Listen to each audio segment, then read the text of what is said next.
प्रधानमंत्री नरेंद्र मोदी की acceptance world level पर बढ़ रही है। और यह तस्वीर तो कम से कम यही दिखाती है कि रिवाज को तोड़कर, परंपरा को तोड़कर वहां के शीर्ष नेता खुद अगुवाई करने पहुंचे हैं। बिल्कुल, औपचारिक तौर पर प्रधानमंत्री नरेंद्र मोदी का स्वागत इस वक्त किया जा रहा है। 3 देशों की ये यात्रा है और अपने यात्रा के दूसरे चरण यानी कि दूसरे देश पहुंच चुके हैं। पापुआ न्यू गिनी की ये सीधी तस्वीरें आप देख रहे हैं। इससे पहले जापान के हिरोशिमा में आपने देखा था कि किस तरीके से कई दिग्गज नेताओं के साथ उनकी बायलैटरल टॉक्स हुई थी। खुद जो बाइडेन जो है उन्हें ढूंढते हुए अपनी कुर्सी से उठकर पीएम मोदी की तरफ आते हुए नजर आए थे। ज़ेलेंस्की के साथ भी महत्वपूर्ण बैठक हुई है जिस पर अब सभी की नजर टिकी हुई है कि इस मुलाकात के बाद अब रूस यूक्रेन युद्ध का जो असर है वो अब एक नया मोड़ ले सकता है। लेकिन फिलहाल ये न्यूज़ 18 इंडिया पर एक्सक्लूसिव तस्वीर आप देखिए कैसे औपचारिक तौर पर प्रधानमंत्री नरेंद्र मोदी का स्वागत किया जा रहा है गले मिलाकर। और इसके बाद उनका जो तीसरा पड़ाव होगा उनके इस दौरे का वो ऑस्ट्रेलिया में होना है। लेकिन उससे पहले ये भव्य तस्वीर जहां पर औपचारिक तौर पर स्वागत किया जा रहा है हाथ मिलाकर प्रधानमंत्री नरेंद्र मोदी को। और जिस बात का जिक्र सपना ने किया कि रिवाज वहां पर यही है कि सूर्यास्त के बाद कोई भी नेता, कोई भी दिग्गज अगर वहां पर पहुंचता है तो ऐसे में ऑफिशियल तौर पर इस तरीके का वेलकम नहीं होता है, ऐसी सेरेमनी नहीं होती है। लेकिन उन तमाम रिवाजों को तोड़ते हुए प्रधानमंत्री नरेंद्र मोदी का स्वागत करने के लिए, वेलकम करने के लिए वहां पर पूरा का पूरा डेलीगेशन मौजूद है। प्रशांत क्षेत्र में मौजूद पापुआ न्यू गिनी एक ऐसा देश जहां भारत के ये पहले प्रधानमंत्री हैं जिनका ये दौरा हो रहा है। और खास बात यह है कि जो परंपरा रही है कि सूर्यास्त के बाद आने वाले किसी भी मेहमान का उस तरह से पूरी पद्धति से औपचारिक स्वागत नहीं किया जाता, लेकिन पहली बार ये देश अपनी परंपरा को तोड़ते हुए भारत के प्रधानमंत्री नरेंद्र मोदी का स्वागत कर रहा है। और इन तस्वीरों को देखकर इस देश की अगवानी और वहां के नेताओं के उत्साह का भी अंदाजा लगाया जा सकता है। किस तरह से खुद प्रधानमंत्री उनकी अगवानी के लिए वहां पर पहुंचे, गले लगाया प्रधानमंत्री नरेंद्र मोदी ने, और फिर उसके बाद स्वागत में किस तरह से झुक करके प्रणाम की मुद्रा में, और फिर उसके बाद पीठ थपथपाते प्रधानमंत्री नरेंद्र मोदी। तमाम वो डेलीगेशन जो यहां पर पहुंचा हुआ था और गार्ड ऑफ ऑनर उन्हें दिया जा रहा है। और खास बात यह कि परंपरा को तोड़ते हुए सूर्यास्त के बाद इस देश में पहली बार किसी विदेशी मेहमान को इस तरह से गार्ड ऑफ ऑनर दिया जा रहा है। देखिए, परंपरा अगर टूटी है तो उसके पीछे सबसे बड़ी बात यही है कि अभी जब क्वाड की बैठक हुई थी, और हिंद प्रशांत महासागर पर ही सबसे बड़ी चर्चा हुई थी जब क्वाड की बैठक हुई थी, जितने भी सदस्य हैं ऑस्ट्रेलिया, अमेरिका, जापान और भारत, सभी ने यह कहा था कि हिंद प्रशांत महासागर में जितने भी देश आते हैं उसके लिए जो भी जरूरी है वो हम करेंगे। और हिंद प्रशांत महासागर का ही एक देश पापुआ न्यू गिनी, जिसमें प्रधानमंत्री नरेंद्र मोदी पहुंचे हैं, पहले भारतीय प्रधानमंत्री जो वहां पहुंचे हैं, उनका इस परंपरा को तोड़कर इस कदर स्वागत करना दिखाता है कि प्रधानमंत्री नरेंद्र मोदी की एक्सेप्टेंस कैसे बढ़ रही है।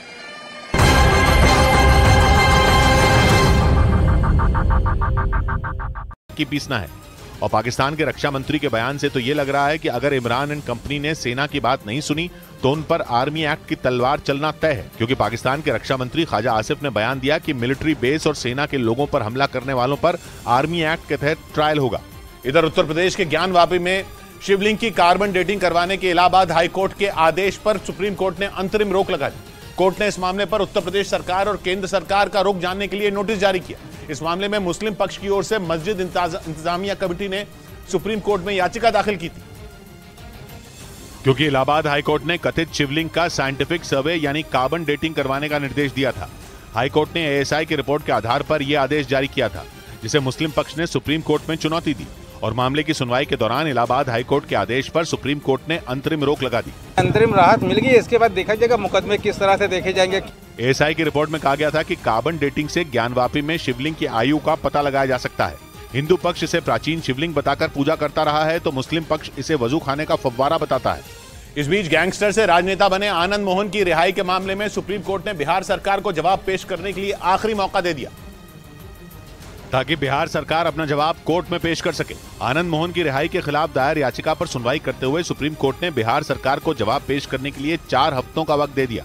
गैंगस्टर से राजनेता बने आनंद मोहन की रिहाई के खिलाफ 1994 में बिहार के गोपालगंज के डीएम रहे जी कृष्णैया की पत्नी ने याचिका दायर की थी, जिस पर कोर्ट में सुनवाई हुई। उधर पश्चिमी मीडिया ने दावा किया कि यूक्रेन के राष्ट्रपति जेलेंस्की G7 समिट में हिस्सा ले सकते हैं, जो दुनिया की 7 सबसे बड़ी अर्थव्यवस्थाओं वाले देशों का समूह है, जिनसे जेलेंस्की रूस के खिलाफ चल रही जंग में हथियारों की मांग कर सकते हैं। और इसके लिए जेलेंस्की जापान के हिरोशिमा जाएंगे, जहां वो G7 समिट में शिरकत।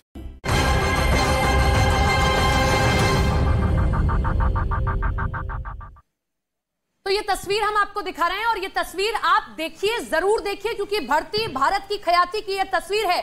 जब अगवानी करने तो आए हैं लेकिन झुककर प्रणाम कर रहे हैं और प्रधानमंत्री पीठ थपथपा रहे हैं। आपने ऐसा शायद ही पहले देखा होगा कि कोई प्रधानमंत्री दूसरे देश में जाए, न केवल उनकी अगवानी की जाए, स्वागत किया जाए, लेकिन झुककर प्रणाम करें और इस कदर उनसे गर्मजोशी से मिले। पापुआ न्यू गिनी के लिए भी एक बड़ा दिन है और भारत के लिए भी एक बड़ा दिन है। पापुआ न्यू गिनी ने यहां अपनी एक परंपरा को तोड़ा है, उस परंपरा को तोड़ते हुए आगे बढ़े हैं। हिंद प्रशांत महासागर का एक ऐसा देश जिसमें प्रधानमंत्री नरेंद्र मोदी पहुंचे हैं और उनको भी उम्मीद है कि भारत एक डेवलपिंग नेशन है, कुछ किस कदर वो जो है आर्थिक तौर पर ग्लोबल लेवल पर काम करता है। तो पारंपरिक तरीके से स्वागत किया गया है। न्यूज़ 18 इंडिया पर ये एक्सक्लूसिव तस्वीर आप देख रहे हैं। किसी भी भारतीय प्रधानमंत्री द्वारा भारत प्रशांत देश की ये पहली यात्रा है और ऐसे में भव्य तौर पर, पारंपरिक तौर पर प्रधानमंत्री नरेंद्र मोदी का स्वागत यहां पर सीधे तौर पर किया गया है। इसके साथ ही आपको बता दें कि कल जो कार्यक्रम होना है पापुआ न्यू गिनी में, वो होना है forum for India Pacific islands cooperation के तीसरे शिखर सम्मेलन में, जहां पर कई देशों के दिग्गज मौजूद रहेंगे।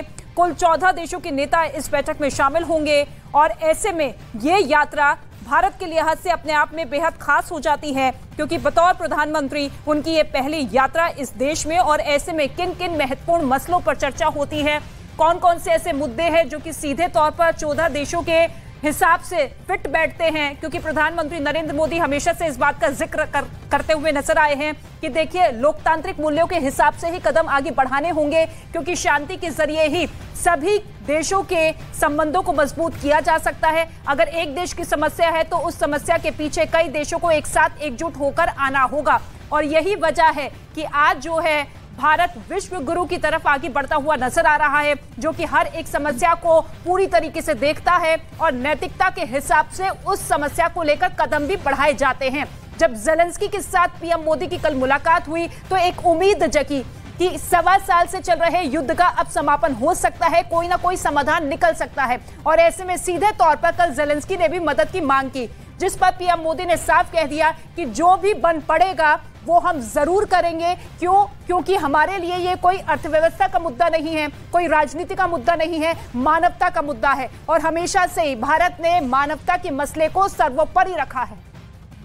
ये तस्वीर बेहद खास है, ना सिर्फ इस वक्त पापुआ न्यू गिनी के लिए बल्कि भारत के लिए भी, क्योंकि प्रधानमंत्री नरेंद्र मोदी जब प्रशांत क्षेत्र में मौजूद है तो किस तरह से वहां देश की अब तक की परंपरा ही तोड़ दी जाती है प्रधानमंत्री नरेंद्र मोदी की अगवानी के लिए। और यह तस्वीर एयरपोर्ट पर ही दिखाई दी, पहली तस्वीर थी। पारंपरिक नृत्य संगीत के साथ प्रधानमंत्री नरेंद्र मोदी की अगवानी और उनका स्वागत।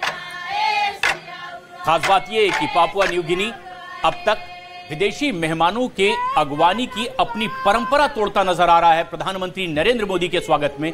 और सूर्यास्त के बावजूद गार्ड ऑफ ऑनर उन्हें दिया जा रहा है। और जो सबसे खास तस्वीर रही वो ये कि पापुआ न्यू गिनी के प्रधानमंत्री जेम्स मरापे खुद यहां पर झुककर चरण स्पर्श करते हुए आशीर्वाद लेने की मुद्रा में, और ठीक उसी तरह से प्रधानमंत्री नरेंद्र मोदी उनका पीठ थपथपाकर फिर एक बार उन्हें उठाकर गले लगाते हुए दिखाई दिए। और ये तस्वीरें जबकि वहां की पारंपरिक सांस्कृतिक प्रस्तुति के साथ प्रधानमंत्री नरेंद्र मोदी का स्वागत किया जा रहा है। पापुआ न्यू गिनी अपनी संस्कृति दिखा रहा है, इसी अंदाज में, अपने अंदाज में वो स्वागत कर रहा है। और एक बात और समझिए, पापुआ न्यू गिनी बहुत कम आबादी वाला हिंद प्रशांत महासागर का एक ऐसा देश है जहां चीन का बहुत प्रभाव है। और इसीलिए भारत का दौरा बहुत महत्वपूर्ण हो जाता है, क्योंकि क्वाड की बैठक में भी इसी बात पर चर्चा हुई कि चीन विस्तारवादी नीति से चलता है। चीन की हमेशा ये तैयारी रहती है कि एक देश में इतना आप काम करिए, उसे कर्ज के बोझ तले दबा दीजिए और उसके बाद में उससे अपने हक की बात करवाइए। तो ये पापुआ न्यू गिनी में चीन करता रहा है, यहां उसका प्रभाव रहा है। अब ऐसे में भारत गया है भारत ने फ्री ट्रेड की बात पहले भी पापुआ न्यू गिनी के साथ कही थी कि वो कैसे फ्री ट्रेड करेगा। अमेरिका पहले ही मदद का ऐलान कर चुका है पापुआ न्यू गिनी के लिए, क्योंकि कहीं ना कहीं आर्थिक तौर पर कुछ चीजें देखनी पड़ी थी पापुआ न्यू गिनी को। ऐसे में प्रधानमंत्री नरेंद्र मोदी की ओर टकटकी लगाए पापुआ न्यू गिनी देख रहा है कि कैसे फ्री ट्रेड के जरिए और कैसे बाकी चीजों के जरिए पापुआ न्यू गिनी को भारत से और खासतौर पर बदलते परिप्रेक्ष्य में भारत से क्या मिलता है, जब बीते कई सालों में भारत और प्रधानमंत्री नरेंद्र मोदी की विदेश नीति ने भारत की छवि को बदला है। यह तस्वीर आप देखिए और टूटती हुई परंपरा तो कम से कम यही दिखाती है कि पापुआ न्यू गिनी भारत की ओर एक बड़ी उम्मीद की नजर से देख रहा है। और हमारे लिए भी बड़ा इंपॉर्टेंट है कि हम अगर चीन के एक ऐसे देश में पहुंचते हैं जहां चीन का बड़ा प्रभाव है, वहां हम अपना प्रभाव दिखाएं, वहां हम समझाएं कि चीन नहीं, अगर आप हमारे साथ डील करते हैं, हमारे साथ में कुछ ग्लोबल लेवल पर चीजें होंगी, वो कैसे आगे बढ़ेंगी, तब चीजें और बदलती हैं भारत के लिहाज से, भारत के परिप्रेक्ष्य से, भारत की तस्वीर के लिहाज से। बिल्कुल, मौजूदा स्थिति में, मौजूदा वक्त में भारत इस कदर खड़ा हुआ है कि ना केवल भारत की बात अलग अलग मसलों पे सुनी जाती है, बल्कि उसे गंभीरता से लिया जाता है। और इसी वजह से जब जब प्रधानमंत्री नरेंद्र मोदी के दौरे होते हैं अलग अलग देशों में, तो वहां पर एक अलग से ही उत्साह बन जाता है। पूरी तैयारी कर ली जाती है कि कैसे पीएम मोदी का वेलकम करना है, कैसे उन्हें अपनी संस्कृति, अपनी परंपरा से एक बार फिर से उनका जुड़ाव करवाना है। और यही स्थिति और यही तस्वीर जो है इस वक्त देखने को मिल रही है, जहां पर पूरे कंफर्टेबल स्टेज में प्रधानमंत्री नरेंद्र मोदी इस वक्त मौजूद है और अब जो आगे का उनका कार्यक्रम है उसकी तरफ बढ़ते हुए नजर आ रहे हैं। लेकिन इसके साथ ही एक चीज जो कि बहुत खास है, क्योंकि 14 देशों के नेता जब कल जुड़ेंगे पापुआ न्यू गिनी के पहले कार्यक्रम में, तो सबसे बड़ा उद्देश्य यही होगा कि हिंद महासागर में, जो कि चीन लगातार इसी सोच के साथ आगे बढ़ रहा है कि वहां पर भी अब अपने कब्जे की नीति को आगे बढ़ावा दिया जाए, जिससे कई देशों को सीधे तौर पर बड़ी चुनौती मिलती हुई नजर आ रही है। लेकिन भारत अब कड़ा और सख्त स्टैंड लेने वाला है।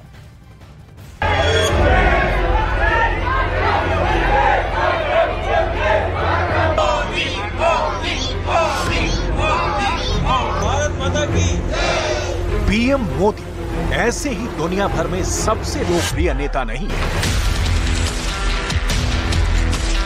उनकी विदेश यात्राएं सिर्फ देश की विदेश नीति को लागू करने और दुनिया भर में भारत के साथ रिश्तों को सिर्फ मजबूत करने के लिए नहीं होती, बल्कि भारतीय संस्कृति और परंपराओं की मौजूदगी को दुनिया के अलग अलग हिस्से में पहुंचाने से भी जुड़ी रहती है।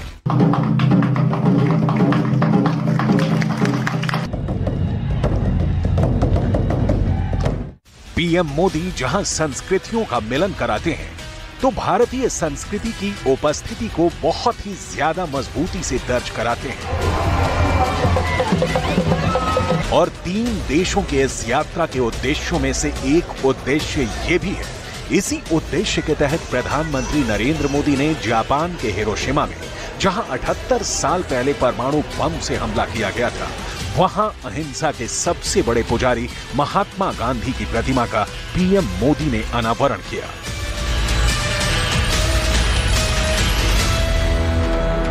उनकी जीवन शैली प्रकृति के प्रति सम्मान, समन्वय और समर्पण का उत्तम उदाहरण रही है। इतना ही नहीं, अपनी जापान यात्रा के दौरान प्रधानमंत्री नरेंद्र मोदी ने जापान में एक ऐसे आर्टिस्ट और लेखक से मुलाकात की जो हिंदी और पंजाबी में बोलते और लिखते हैं। साल 2018 में जिन्हें पद्मश्री से सम्मानित किया जा चुका है, डॉक्टर टोमियो मिज़ोमाकियो से मिलकर प्रधानमंत्री मोदी ने हिंदुस्तानी सभ्यता, हिंदुस्तानी भाषाओं को विश्व मंच पर स्थापित करने की कोशिश की। और डॉक्टर टोमियो मिज़ोमाकियो ने पीएम नरेंद्र मोदी से निवेदन किया कि अगला विश्व हिंदी सम्मेलन जापान में किया जाए।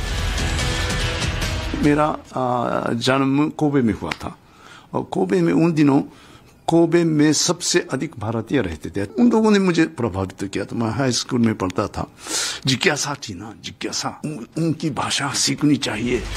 जापान से दुनिया ने देखा और जाना कि पीएम मोदी आज की तारीख में दुनिया के सबसे लोकप्रिय नेता है और दुनिया के हर एक मुल्क का हर एक बड़ा नेता उनसे जुड़ना चाहता है, उनसे बात करना चाहता है, उनसे दोस्ती करना चाहता है। और इस मामले में पीएम मोदी की बाहें हमेशा उनका स्वागत करती हैं। अपनी जापान यात्रा के दौरान प्रधानमंत्री नरेंद्र मोदी ने अपना लोहा दुनिया में मनवा दिया और साथ ही भारतीय संस्कृति को भी विदेशी जमीन पर स्थापित करने का काम किया। और जापान से निकलने के बाद पीएम पापुआ न्यू गिनी ने भी अपने देश की संस्कृति का प्रचार प्रसार करने के लिए कवि और दार्शनिक तिरुवल्लुवर की रचित तमिल महाकाव्य तिरक्कुलर का टोक पिसिन भाषा के संस्करण का विमोचन करेंगे। पिसिन भाषा पापुआ न्यू गिनी की आधिकारिक भाषाओं में से एक है। ऑस्ट्रेलिया यात्रा के दौरान भी भारतीयों को सौगात देंगे पीएम मोदी। पर्रा मट्टा में हैरिस पार्क का नाम लिटिल इंडिया करने की घोषणा करेंगे।